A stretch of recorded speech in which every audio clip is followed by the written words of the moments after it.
Okay, so today we're going to do an endovenous laser ablation, EVLA, on a perforating vein. A perforating vein is a connecting vein that connects the deep vein system with the superficial vein system. If we don't ablate these perforating veins, what can happen is if we go through an MFT, a vein that's connected to a perforating vein, since the connection is open, it'll just keep pushing the varicosity open more and more and more, and we could just MFT forever. So the best thing to do is just go ahead and ablate this tiny little section, or spot weld, if you will, an ablation. So as a tech, first thing we do is put our gloves on. Before the procedure, we just kind of put a little gel on, and what the important thing to do here is to ultrasound, find the perforating vein that you're going to ablate, and it's really important to orient the probe and mark it correctly as to what angle the provider is going to come in with the catheter. So we can see up here. You just kind of go along the deep system, and this is where we're at right here. You can see on the left of the screen the deep vein coming out and kind of connecting with that GSV here. So we're going to want to ablate that. This one's pretty horizontal, so we do have to find pretty much that perfect angle of when it goes into the deep system. So what I'm going to do is adjust my depth, because you want to get, usually they're very shallow, and if your depth is really good, usually it's easier for the provider to see. So I'm going to adjust my depth. We're going to come in pretty horizontal, and a good tip is to touch your probe. So I'm touching over here, and since it's angled horizontally, I know she's going to want to come in over on this side. So if she comes in over on that side, I can see this side of the screen kind of moving. We can't come in this way because we'd be coming in that way, and that's just not an appropriate angle. We want to come from superficial to deep. So I'm just going to take my marker, and basically I'm going to trace the outline of the perforator, or my probe, as to exactly how I want us to enter. So I will mark it on each side. And then I like to also just put an arrow the way that I want the provider to come in. And then after this, I go get the medical assistant. They see where this mark is. They'll get it all cleaned up and get it draped and ready. So today I will be showing you how to set up and properly drape for a perf. The first thing I pull out is my sponge. We're going to use this to clean the patient's leg prior to the treatment. After that, I've set out a little pad here of NitroBid. What the NitroBid does is it helps dilate the vein so that we can get an easier access into it before we treat it. After I put the patch of NitroBid where my tech has marked the patient's leg, I will be popping open one of our hot packs, wrapping it in a towel, and placing it over the NitroBid cream. It kind of helps to activate it. Lastly, I like to set out what I'll need to properly dress my patient's leg afterward. In an RF, you'll notice that we use a steri strip after because it helps hold close a small incision. In a perf, we're not making an incision. We're going right through our little catheter, and it's just going to be a small little puncture wound. So what we're going to use is a border gauze over it, and then I like to put a little pad over mine because some of that numbing fluid that we put in the patient's leg will make its way back out, and this will just help absorb some of that. The next two things that I have set out are my little 20 by 2 catheter here. That's what the provider is going to access the perf with. And then I have my fiber. For a perf, we always use a 273 fiber, so I make sure that's what I have ready for my provider. And one other thing that I like to grab ahead of time is my sterile gel, because that way I know I won't forget when we come back into the room. And of course, the sterile gown and sterile gloves for our provider. Okay, so the next thing that I do after I pull out all of my supplies for the perf is check my EVLA machine to ensure that it's on the proper settings for a perf. A perf is always going to be 50 hertz, so we press the rep rate up to 50 hertz, and after we move the watts up to 10. Now that I can see on my machine that I have it at 10 watts and 50 hertz, I'm ready to wash my patient's leg and get him ready to go. The first thing I'm going to do when washing my patient's leg is I like to hold the foot up by the sock. I've already wet my sponge in the sink, and I'm going to start over the area that my tech has marked for me in a circular motion, making sure I don't go over the same area twice. You'll notice that I'm wearing pink gloves and not sterile gloves because this is a clean procedure, not a sterile procedure like the microphlebectomy. So after fully washing my patient's leg, I set down the bottom drape and open it all the way under.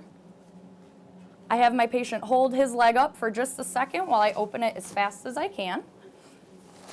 Okay, you can go ahead and rest your leg. Next, I take my top drape to drape over the top of him.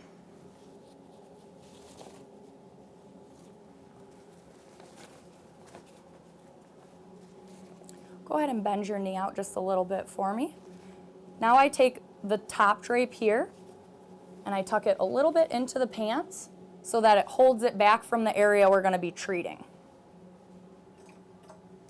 Then I take my little tumescent tubing right here and clip it right on top of him. After washing and draping my patient's leg, the next thing I'll do is take my patch of nitro and place it right where the tech has given me a mark.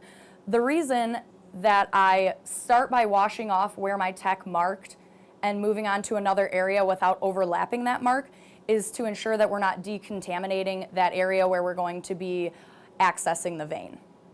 After I have my nitro pad, I pop my hot pack open and I wrap it in a towel so that it doesn't get too hot on my patient's skin. I wrap it in there, I place it right over my nitro pack so that it can help dilate that vein and give us an easier access into it. So before I bring my provider and my tech back into the room, I take my little pink catheter here and I twist the top of it so that the seal on the sticker breaks, and when the provider is ready to be handed the catheter, I can easily pull off the pink cap and let them grab it from me. Okay, so after the medical assistant gets done draping, us techs come back in and we kind of get set up for the actual procedure itself. So usually the medical assistants always have a set of gloves, which I put on. This is not a sterile procedure, however, it is a clean procedure, so we do try and take as many safety precautions as necessary. So I definitely glove up. My sleeve is right here. And I take that out, and generally, as a tech, you're probably going to want to use your left hand to do the ultrasounding, because if you're trying to use your right, you're in the way of the provider and everything that's going on. So definitely want to use your left hand. So with my left hand, I just reach in, I take this off, I take the nitro patch off, I wipe it, and then I just kind of drop these things onto my little sheet of paper here. With this, I will take the probe and I will put it in here, wrap it up, grab the Dynex with my other hand, and I just kind of put some on the probe there. Scrub it really, really well. And I always want to make sure, you also scrub the cord all the way down. So after that's done, then you just go and you find your spot as the provider is getting ready with her part. And I just kind of park my probe and wait. This is the provider portion of an EVLA perf. Similar to all radiofrequency ablations or endovenous laser ablations, you first fill the syringe with tumescent.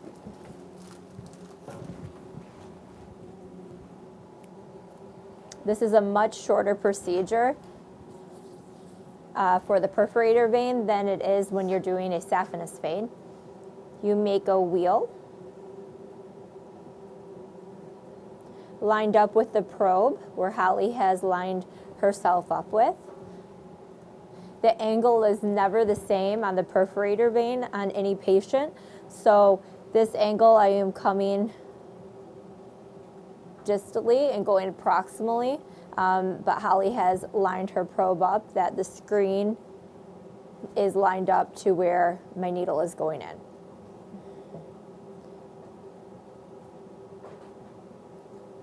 Little bit of pressure here.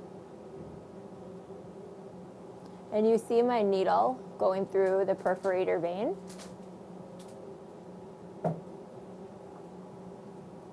Once you're in, you will see a flash.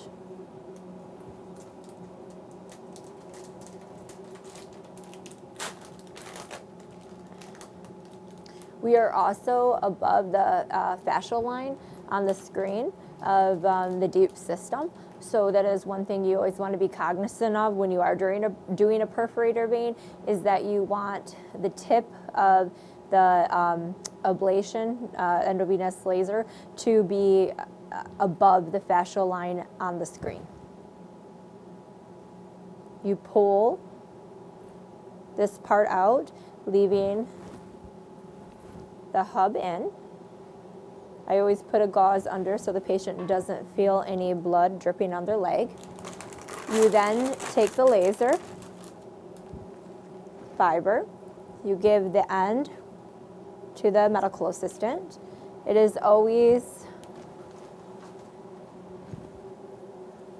wrapped up, but sometimes it can tangle because since this is a fine fiber, as you can see, you want to make sure that there is no tangles in it and that it is smooth from connection to tip. You then put the tip through the catheter, which is left from the needle.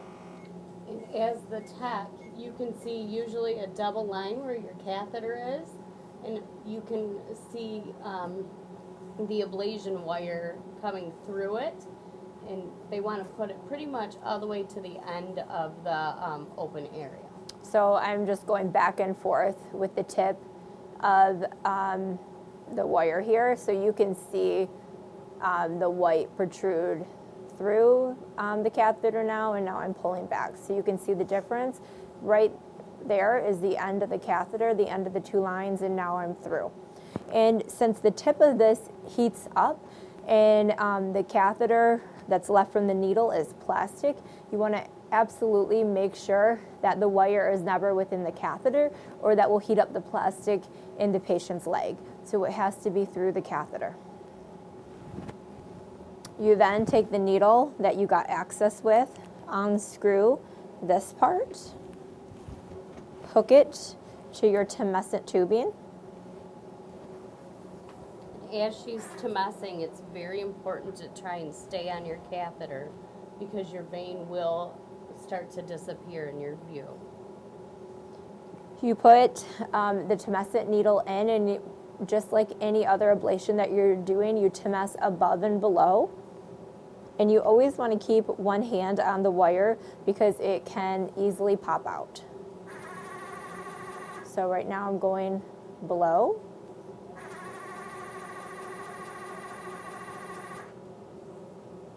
Now I'm going to readjust and go above. And a good rule of thumb is to generally try and push the where the heating is going to take place under a centimeter, which she's good. All right, so I'm pulling back on my wire.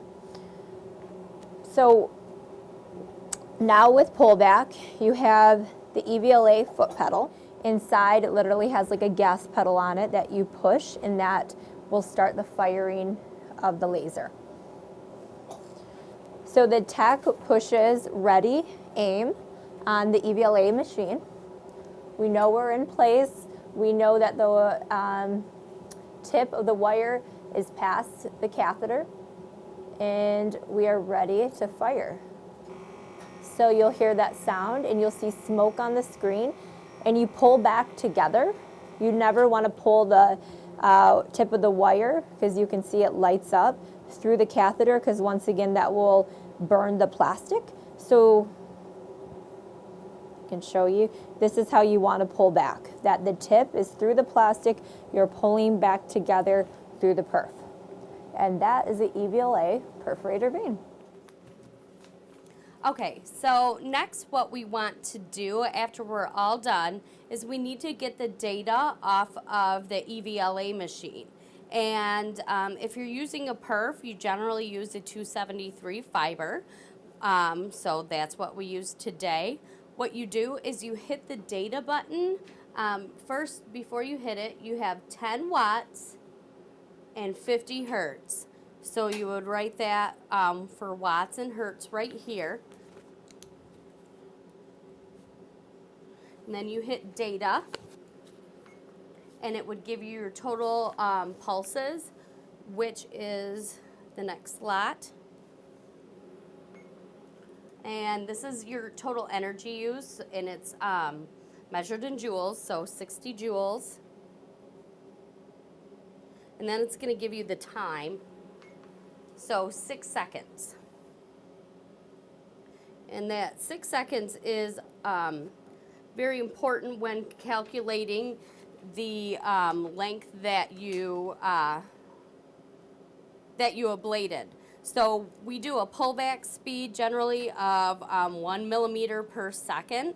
So if you have 6 seconds at 1 millimeter per second, you have ablated 6 millimeters of the vein. So that's important to write that 6 millimeters here. And that's it.